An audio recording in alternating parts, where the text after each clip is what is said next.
TPGG a une longue carrière musicale derrière lui, il ne se lasse pas de faire des concerts et des concerts, cependant une chose le turlupine, et s'il se présentait aux élections présidentielles? Grâce à sa popularité, il a dragué Delphine, mais il aurait très bien pu devenir président. Ma vidéo sera donc consacrée à comment devenir président de la République. On va commencer par un petit bref historique des élections à suffrage direct universel en France. C'est là la France pour ceux qui ne savent pas. D'où Jésus? Dès 1848, il y avait une sorte d'échiquier politique allant de l'extrême droite à l'extrême gauche. Nous avions 6 candidats cette année-là. Alors, pour qui as-tu voté, TPGG? D'où Jésus? Je n'étais pas né. Ah mais oui, c'est vrai, tu n'es pas si vieux que ça en fait. Pour l'anecdote, le réélu fut Louis-Napoléon Bonaparte à 74% dès le premier tour. Il devint ainsi le premier président de la République française. Une de ses plus grandes œuvres fut de supprimer la République et se nommer empereur. Il faudra attendre 62 pour que le président Charles de Gaulle fasse un référendum pour que les présidentielles redeviennent un suffrage direct et populaire. Ainsi en 65, les premières élections présidentielles ont lieu et même les femmes ont le droit de voter.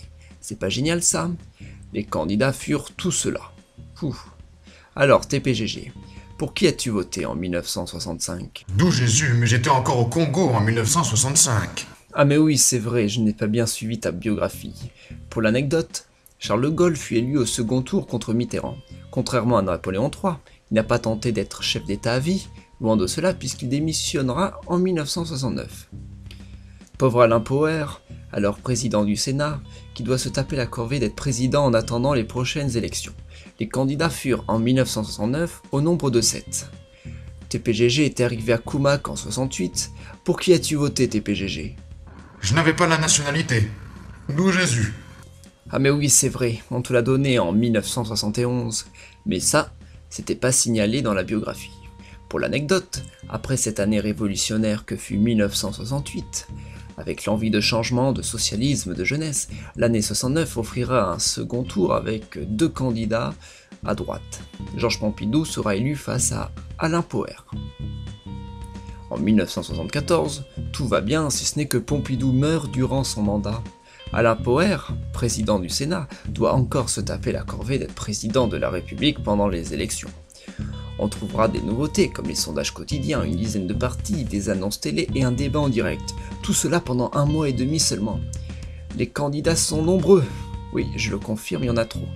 Alors TPGG, tu as voté pour qui? Tu t'es bien inscrit, j'espère. Je faisais une tournée. D'où Jésus? Bon, c'est vrai que tu as été au courant de l'élection seulement 1 mois à l'avance. Tu ne pouvais plus annuler tous tes concerts. Pour la petite anecdote, Valéry Giscard d'Estaing est élu président au second tour face à François Mitterrand, pourtant Mitterrand avait plus de voix au premier tour. Giscard fut le plus jeune des présidents. Giscard terminera son mandat sans démissionner ou mourir. D'ailleurs, il est encore vivant des années après. Les sondages se déchaîneront dès janvier 80 pour l'élection de 81. Les candidats sont toujours nombreux. Alors TPGG, pour qui as-tu voté? Arlette. D'où Jésus?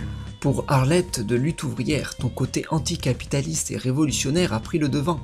Pour l'anecdote, ce sera Mitterrand qui gagnera l'élection. La gauche l'emporte enfin après 23 ans de droite. Peut-être que le vote des moins de 21 ans y est pour quelque chose. Mais en 86, grande nouveauté, le gouvernement passe à droite, on a affaire à la première cohabitation. Il fallait bien que ça arrive. En 88, c'est les élections, le président est candidat, le gouvernement a un candidat aussi, et les candidats sont tous ceux-là.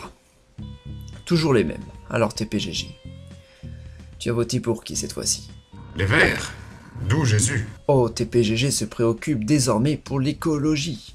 Pour l'anecdote, Mitterrand est réélu au second tour face à Chirac qui était son premier ministre. Il faut savoir que la Nouvelle-Calédonie était au cœur des débats à l'époque. Qu'en as-tu pensé, TPGG? En 93, c'est à nouveau la cohabitation. Le Premier ministre est annoncé gagnant, mais le président et le chef de l'opposition veulent aussi être candidats. Bref, les candidats sont nombreux comme d'habitude. Alors, TPGG, pour qui as-tu voté? J'étais mort. D'où Jésus? Ah mais oui, suis-je bête. Bref, Chirac l'a emporté au second tour contre Jospin. Balladur a eu la mauvaise idée de se porter candidat.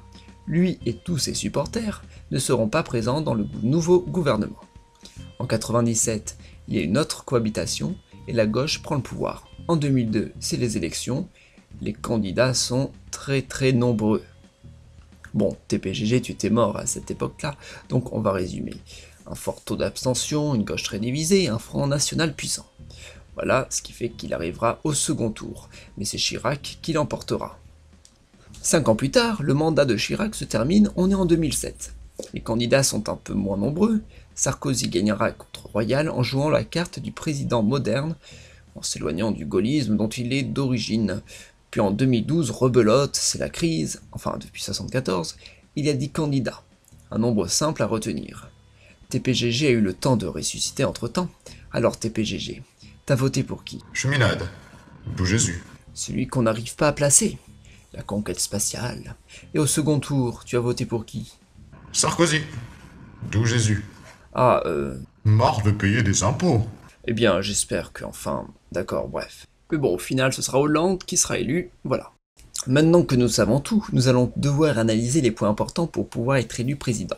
Alors, premier point, le populisme. Le populisme est une idéologie politique qui consiste à être d'accord avec le plus de monde possible, ou du moins avec les gens concernés. Par exemple, l'augmentation du prix du tabac dérange les fumeurs, mais les non-fumeurs s'en fichent. Donc, autant être contre. Donc, si vous êtes dans un pays où la majorité des gens sont à 90% pour la remise en service du commerce triangulaire, il vaut mieux être du même avis, ou du moins faire semblant. Second point, le conservatisme. C'est une autre idéologie qui consiste à être contre le changement. Il est vrai que les gens sont souvent d'accord avec les valeurs telles qu'elles sont. Par exemple, avant que l'on abolisse la peine de mort, les gens étaient peu favorables à l'abolition de cette dernière. Maintenant qu'elle est abolie, les gens seront peu favorables à ce qu'on la remette. Troisième point, les médias. Avoir une chaîne de télévision et quelques journaux serait l'idéal. Grâce à ces médias, on peut donner des a priori sur les candidats. Mais attention, il y a de nouvelles technologies comme Internet, où désormais n'importe qui peut s'exprimer gratuitement. Quatrième point, la carrure d'un homme d'État. Beaucoup de personnes n'y connaissent rien en politique. Leur avis se porte donc sur le physique du candidat et sur le fait si oui ou non il a la carrure d'un homme d'État ou d'une femme d'État. Le but est donc de faire passer les autres candidats pour des bons à rien. TPGG, lui, il peut gouverner un pays. En plus, il est trop bon. Cinquième point, être réaliste. Il est très important de faire croire que l'on est le candidat le plus réaliste. Le but est surtout de faire passer les autres pour des grands fous dont l'imagination est trop débordante. Votre réalisme sera un avantage lors des débats. TPGG, lui, il est réaliste. En plus, il est trop classe. Sixième point, avoir de bons amis. Les bons amis sont puissants et friqués. Il faudra ensuite leur promettre des cadeaux. Baisser les impôts, ministère, parachutage, invitation à chanter... non, pas d'invitation à chanter. Septième point, la phrase accroche. Dans le slogan, il faut passer le nom du pays. Être rassembleur et mettre en évidence les bonnes valeurs. Ça c'est bien. Ça aussi. Donc par exemple, Kumak c'est... trop bric-à-brac. Huitième point, avoir des ennemis. Les ennemis, ils n'ont pas de pouvoir et pas d'argent. Ils sont minoritaires et il faut faire croire qu'ils se posent des problèmes et qu'ils sont nombreux aussi. TPGG, grâce à lui, on va se débarrasser de ses assistés. En plus, il est trop you-you. Neuvième point, bien choisir son électorat. Les enfants sont facilement influençables, mais ils ne votent pas. Il faudra donc s'attaquer à ceux ayant subi un lavage de cerveau. Comment pratiquer un lavage de cerveau? Indice. Dixième et dernier point, un programme discret.